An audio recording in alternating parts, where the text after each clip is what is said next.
तो ठाणे का असल दावेदार कौन, क्या लगता है यहां पर? तो क्योंकि शिवसेना का गढ़ एक तरीके से विनोद बताइए, लेकिन शिंदे और उद्धव गुट किसका बोलबाला, और वोटर्स हो तो बात कीजिएगा। देखिए आशा जी, 288 सीट है, लेकिन आखिरी में बोलने का मौका मुझे मिला है, इसलिए मैं आपका यहाँ पर शुक्रिया अदा करता हूँ। एक सबसे जरूरी बात है कि महाराष्ट्र की अगर मैं बात करूं तो महाराष्ट्र में बम्पर वोटिंग की तरफ महाराष्ट्र यहाँ पर बढ़ रहा है। नेताओं की तरफ विनोद असर पड़ गया है, वोटिंग हमारे पत्रकारों पर भी असर पड़ गया है नेताओं की पॉलिटिक्स का। उन्हीं की तरह जवाब आ रहा है। जी नहीं आशा जी, मैं कह रहा हूं कि 288 सीट है, महाराष्ट्र का चुनाव काफी इंपॉर्टेंट है। आप आखिरी मुझे मौका दे रही है तो आखिरी में भी सचिन तेंदुलकर की तरह खेलने की मैं कोशिश करूंगा। देखिए महाराष्ट्र में 45.53% की यहाँ पर वोटिंग हुई है। इससे पहले महाराष्ट्र में 1962 से अब तक चुनाव हुए हैं, इतनी बम्पर वोटिंग कभी ज्यादा वहां पर देखने को नहीं मिली है। और मुझे आश्चर्य इस बात का हो रहा है कि गढ़चिरौली जैसा आदिवासी पीड़ित इलाका, वहां पर नक्सल पीड़ित इलाका, आदिवासी इलाका, वहां पर 63% वोटिंग हुआ है। लेकिन मेरे पीछे आप जो भीड़ देख रहे हो थाने में, सिर्फ 39% वोटिंग यहां पर हुई है। मतलब ठाणे शहर, जिसे मुख्यमंत्री का शहर कहा जाता है, करोड़ों का फंड इस शहर में आया था, लेकिन यहां पर वोटर्स की उदासीनता देखने को मिल रही है, सिर्फ 39%। ये देखिए लाइव दृश्य मैं आपको दिखा रहा हूं, यहां पर लोग अभी कतार लगाए हुए हैं। आखिर के कुछ 1 घंटे 40 मिनट का समय यहां पर बचा हुआ है, इसमें और यह आंकड़ा 65% के ऊपर जाने के आसार महाराष्ट्र में नजर आ रहे हैं। लेकिन अच्छी बात है, ज्यादा से ज्यादा वोटिंग यहां पर होने के आसार नजर आ रहे हैं। देखिए मैंने भी खुद यहां पर इसी पोलिंग स्टेशन में 87 नंबर का है, मैंने भी कुछ देर पहले यहां पर वोट दिया है। यहाँ के लोगों से बात करते वोट देने आए हैं। भाई साहब, किन मुद्दों को ध्यान में रखकर आप वोट देने आए हैं, क्या जहन में है? बहुत सिंपल है sir, development, and that's what we are aiming at, that's what it as someone in his 40s, I think development ही एक टॉपिक है जिस पे हम लोग दे रहे हैं। डेवलपमेंट है। आप क्या मुद्दे को डेवलपमेंट के सोचकर, और कुछ मुद्दा है, सुरक्षा है, महंगाई है, क्या है? डेवलपमेंट और महंगाई। डेवलपमेंट और महंगाई। आप किन मुद्दों को देखकर यहाँ पर वोट? डेवलपमेंट और महंगाई, सब एक ही मुद्दा है। आपका क्या मुद्दा है? डेवलपर और महंगाई से वही मुद्दा है। देखिए डेवलपर और महंगाई। कुछ महिलाएं हमारे साथ मौजूद है, इनसे हम बात करेंगे, इनसे पूछेंगे कि आपके क्या मुद्दे हैं।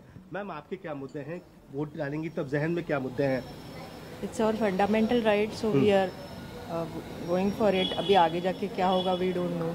एजुकेशन, सिक्योरिटी, महंगाई, ऐसे कुछ मुद्दे हैं जहन में? ऐसे कुछ फर्क तो नहीं पड़ता है आगे मिडिल क्लास के लिए, तो nothing as such, but still we are going for it. अच्छा, आप क्या कहेंगी, क्या मुद्दे हैं? बस सब जैसा है वो अच्छा हो जाए, बस वतन में और कुछ नहीं जाए। अच्छा हो जाए। मुख्यमंत्री का शहर है, 39% से वोटिंग 3 बजे तक हुई है, क्या कहेंगे आप?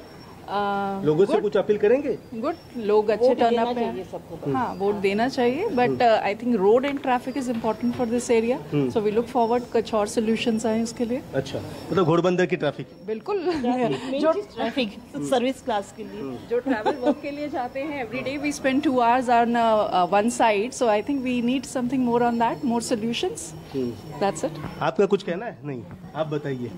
कुछ मुद्दे हैं, कुछ मुद्दे नहीं वोट डालने आए, जहन में क्या चल रहा है, किन मुद्दों को देखकर वोट डालेंगे? कुछ नहीं। विनोद, लाड़की बहना पे बात कीजिए ना। And security of women. अच्छा अच्छा, लाडली बहन योजना है यहाँ पर चल रही है महाराष्ट्र में, क्या उससे देखकर कुछ आपको तो फायदा नहीं है, लेकिन मुझे पता है और दूसरों महिलाओं को तो मिला है ना? होगा, शायद होगा, जिन्होंने लिया उसको होगा फायदा। उसका फायदा होगा। आपने लाडली बहन का फायदा लिया है क्या? हाँ, लिया है। हाँ, अच्छा है। अच्छा है। देखिए अच्छा है कह रहे, लाडली बहन योजना अच्छा है। जाहिर है कि लाडली बहन योजना का कहीं ना कहीं फायदा महायुति सरकार को वहां पर मिल सकता है। महाराष्ट्र की जनता है, एक चिंता की बात है कि मुख्यमंत्री के शहर में सिर्फ 39% वोटिंग, और गढ़चिरौली नक्सल प्रभावित इलाके में ये 4 बजे वोटिंग वहां पर खत्म होती है, क्योंकि नक्सल प्रभावित इलाका है, वहां पर 63% वहां पर वोटिंग हो चुकी है।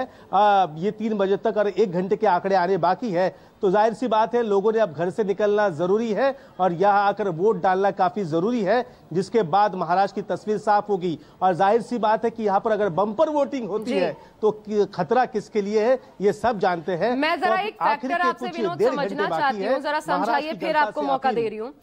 ये क्या उदासीनता है जो कुछ हुआ है महाराष्ट्र की राजनीति, पॉलिटिक्स जिस तरीके से पिछले 1-1.5 साल में चली है, उसकी वजह से ये उदासीनता है, या फिर यही ट्रेंड रहा है महाराष्ट्र में?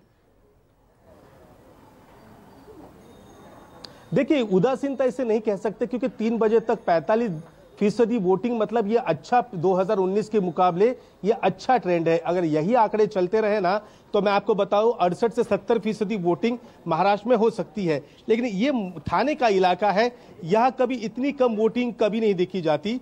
आखिरकार वजह क्या है? मुख्यमंत्री का शहर है, यहाँ की जनता चाहती कि यहाँ मुख्यमंत्री जो है वो दोबारा मुख्यमंत्री बने, लेकिन उनके ही गृह जिले में इतनी कम वोटिंग यहाँ पर देखने को मिल रही है। 3 से 6 के बीच में शायद ये 30% से और ज्यादा बढ़ जाए, इसके आसार वहां पर थोड़े थोड़े नजर आ रहे हैं। देखिए, भीड़ यहाँ पर महिलाओं की यहाँ पर लगातार बढ़ती हुई नजर आ रही है। पीछे देख सकते हैं कि यहाँ पुरुष मतदाता भी यहाँ पर आए हैं और वोट डालने जाए। देखिए, छुटपुट घटनाएं महाराष्ट्र में भी हुई है।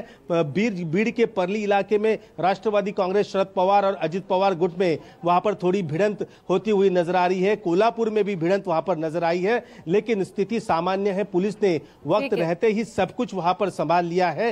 जाहिर सी बात है, महाराष्ट्र के 5 इलाके हैं, पश्चिम महाराष्ट्र, उत्तर महाराष्ट्र, मराठवाड़ा, विदर्भ, कोकण, जिसको महामुंबई कहा जाता है। इन 5 इलाकों में तगड़ा मुकाबला है। जी ठीक है विनोद, अब मैं महिलाओं